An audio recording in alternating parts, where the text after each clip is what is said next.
तो बेटा next topic है फर्स्ट एप्लीकेशन है Biot Savart's law the magnetic field due to infinite straight current carrying wire. ठीक है, मान लो बेटा अपने को एक लॉन्ग वायर है, राइट। मान लो भी एक्स वाई एक वायर है, एक्स वाई एक वायर है। अपने को इतने कोई पॉइंट है पी, इतने पॉइंट है पी, इस वायर तो करंट पास कर रहा है आई, इस वायर के कारण असी पी पॉइंट से मैग्नेटिक फील्ड की value Katni. P point wire जो करंट पास करेगा तो वायर अपने सराउंडिंग्स में मैग्नेटिक फील्ड बनाएगी, उस मैग्नेटिक फील्ड की वैल्यू असी पी पॉइंट से कैलकुलेट कर दी। ठीक है, हूँ मैं तुम्हें की समझाया कि देखो बायट-सैवर्ट्स लॉ के फॉर्मूले की आता है आर स्केयर, राइट। अगर मैं इस पॉइंट तो पी की वैल्यू कट मैग्नेटिक फील्ड की वैल्यू कटांगा, इतने आर कुछ हो रहेगा। अगर इस पॉइंट को कटांगा इतने आर कुछ हो रहेगा। अगर इस पॉइंट को कटांगा तो आर कुछ हो रहेगा। मैग्नेटिक फील्ड का फॉर्मूला की है D B is equal to mu not by 4 by I D L sine theta by R square, right. तो आर हर जगह डिफरेंट, इसलिए मैग्नेटिक फील्ड की वैल्यू हर एक के कारण डिफरेंट आएगी। ठीक है, तो इसलिए मैं क्या करता सब तो पहले, अच्छा एक मान लो भी है मेरे को सेंटर से पॉइंट है ओ या सी मान लो, राइट। सी पॉइंट तो पी पॉइंट तक की दूरी मान लो ए, समझ रहे हो। एक्स पॉइंट जरा वो पी नाल एंगल बना रहा है फाई टू, वाई पॉइंट जरा वो पी ने एंगल बना रहा है फाई वन।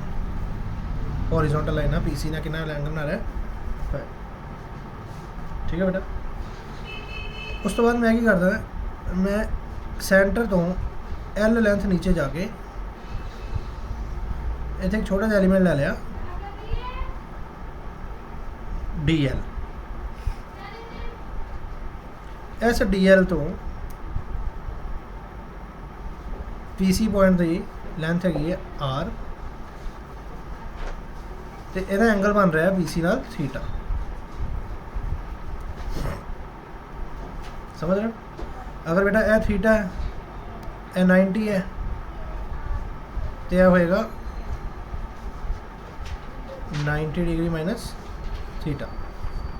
बोलो स्टेप समझ आ गया, ये एंगल समझ आ गया 90 माइनस थीटा। बेटा ये थीटा है, ये 90 है, तो ये होगा 90 माइनस थीटा। समझ रहे हो। Now magnetic field due to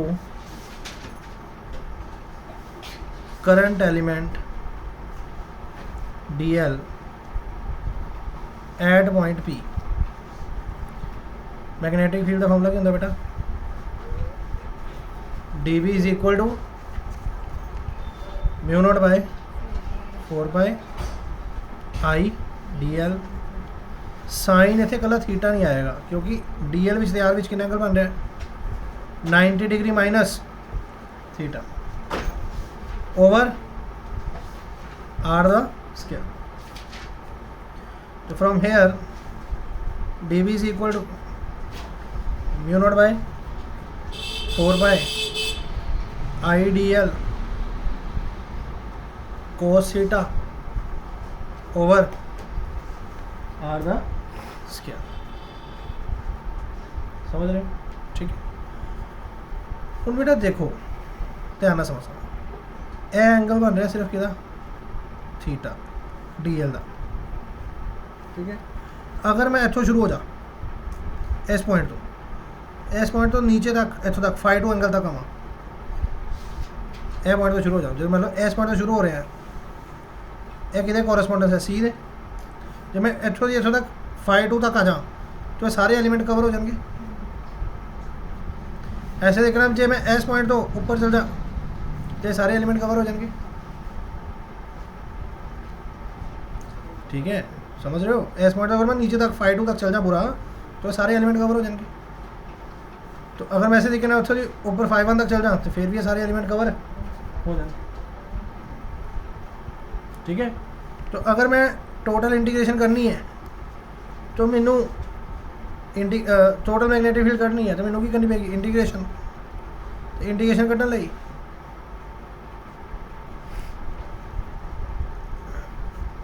मैं एंगल ले लेना किन्ने रेंज तो लैके फाइव 2 तो लैके 5 तक। जो मैं 5 2 तक जावा तो सारे नीचे वाले एलिमेंट कवर हो गए। जो मैं पूरे 5 1 कंसीडर करा तो सारे ऊपर वाले एलिमेंट कवर हो गए। तो हूँ नीचे वाले मैं लगाँगा -5 2 क्योंकि ये नीचे में उसे cos थीटा आना, सॉरी। ठीक है, कोई डाउट है नहीं है? अच्छा हूँ देखो ध्यान नाल हूँ कुछ चीज़ां ने समझण वालियां कि असी इंटीग्रेशन च एंगल लिते 5 2 दे 5 1 बट इत्थे वेरीएबल किहड़ा है DL। वेरीएबल DL है, वेरीएबल DL है, समझ रहे हो? बट चेंज की कर रहे सी एंगल। तो मतलब मैनू इनू इन टर्म्स ऑफ एंगल करना पेगा क्योंकि बेटा जो असी लिमिट्स से वैल्यू लेने साढ़े सारी टर्म्स उस साड़ी सारिया वैल्यू एंगल की टर्म्स होनी चाहिए क्योंकि सी लिमिट्स कि लै रहे हैं एंगल सी लिमिट कि लै रहे हो एंगल की। बट इतने चेंज कौन हो रहा लेंथ तो तुम इंटीग्रेशन कर ही नहीं पाओगे। हूँ जिमें मिलो समझो रफ से समझो हूँ जो मान लो x² d थीटा तो की तुम ये इंटीग्रेशन कर दोगे नहीं क्योंकि तो ही इंटीग्रेशन कि रिस्पेक्ट करनी है d थीटा से। तो तुहाडे कोल फिर इत्थे टर्म्स भी होनी चाहिए in the form of theta. जो अपने को x dx होंगे फिर आप इंटीग्रेशन कर देंगे। ठीक है ना, क्योंकि जी चीज़ वेरीएबल हैगी है वो dx है। तो तुहाडे को दूसरी टर्म भी किहड़ी फॉर्म च पई है x की फॉर्म च। हूँ इत्थे मेरे को मैं लिमिट्स कि लै रहा मैं लिमिट्स लै रहा एंगल की बट मेरे को वैल्यू किहड़ी पई है लेंथ की। तो ऐसा मैंने किमें इंटीग्रेट करांगा ऐसा होएगी नहीं होएगी नहीं, समझ रहे हो? क्योंकि मेरे को लेंथ वाली कोई टर्म ही नहीं है। तो मैनू जी वैल्यू है इनू एंगल की फॉर्म च कन्वर्ट करना पेगा।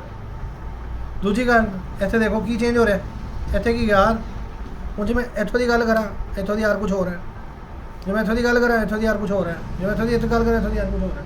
तो हर जगह की है अलग अलग है बट मैं लिमिट्स कि रिस्पेक्ट लै रहा एंगल से। तो फिर मैंने इनू यार एंगल की फॉर्म च कन्वर्ट करना पएगा, समझ रहे हो? हूँ इन्हों एंगल की फॉर्म च किवें कन्वर्ट करना है in triangle PC a point मान लो B इन ट्रैंगल PCB।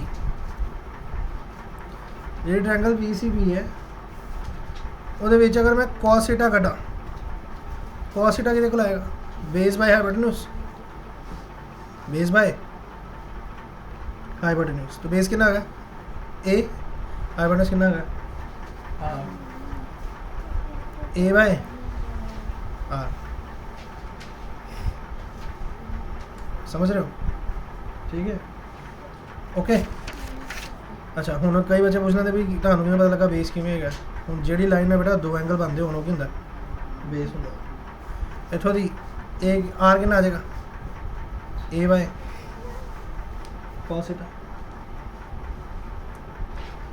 समझ रहे हो? आर कितना आ गया A बाय cos थीटा। ऐसे देख के ना अगर मैं DL में भी एंगल की फॉर्म कन्वर्ट करना किमें करांगा देखो इतों tan थीटा कटो tan थीटा किहदे कोल आएगा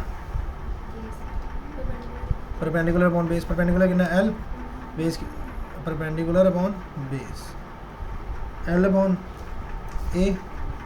तो फिर L कितना आएगा A tan थीटा। हूँ मैं इंटीग्रेशन करता सॉरी डिफरेंशिएशन करता विद रिस्पेक्ट टू एंगल क्योंकि जो लेंथ चेंज हो रही है तो की चेंज हो रहा है एंगल चेंज हो रहा है कि डिपेंड कर रहा है एंगल ऊपर। तो मैं डिफरेंशिएशन करूँगा रिस्पेक्ट टू एंगल तो क्या आएगा DL बाय D थीटा यदा A tan थीटा डिफरेंशिएशन होती है सीकेंट स्क्वायर थीटा। इतों DL कितना आ जाएगा A secant square theta into D theta. हूँ DL की वैल्यू आ गई कि फॉर्म च थीटा की फॉर्म च ठीक है। ए की वैल्यू आर की वैल्यू भी आ गई फॉर्म थीटा की फॉर्म समझ रहे हो। तो यही सब तो क्रूशियल स्टैप है ये ओके। देखो आई तो है कॉन्स्टेंट, आई की क्या कॉन्स्टेंट समझ रहे हो। वेरिएबल किसी का डी एल तो वेरिएबल किसी का आर, इन्होंने चेंज कर लिया ओके। सर को बहुत सारी टर्म्स खेल रही है भैया से थे, आई भी सीगा, डी एल भी सीगा, आर भी सीगा, ठीक है। हम देखो मैं आर की जगह ए कॉस थीटा ले आया, डी एल की जगह भी ए के नाल एंगल ले आया, समझ रहे हो। तो हम सारी टर्म सिमिलर हो रही है, देखना इन्हें मान लो 1 equation 1 put all the values in equation 1। तो D B is equal to D B का आ जाएगा बी इंटीग्रेशन -5 to 5 समझ रहे हो। ठीक है अपने को म्यू नॉट बाय 4 आई में ऐसा लिखता हूँ। डी एल की जगह की वैल्यू है ए सीकेंड स्क्वायर थीटा, तो A secant square theta into D theta, फिर की कनाल कॉस थीटा, कनाल की लिखता cos theta divided by R square. बेटा आर कितना है A by cos theta, A by cos theta whole the square. तो 5 over 5 म्यू नॉट बाय 4 आई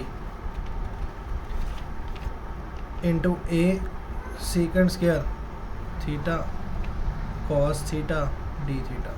और बेटा तुम ध्यान ना देखना, देखो इधर कितना आएगा, देखो मैं रफ से लिख लगा, रफ से देखना, रफ से देखना ठीक है। मेरे को A square by cos square theta, A square by cos square theta, इसको मैं ऐसे लिख सकता हूँ A square into 1 by cos square theta,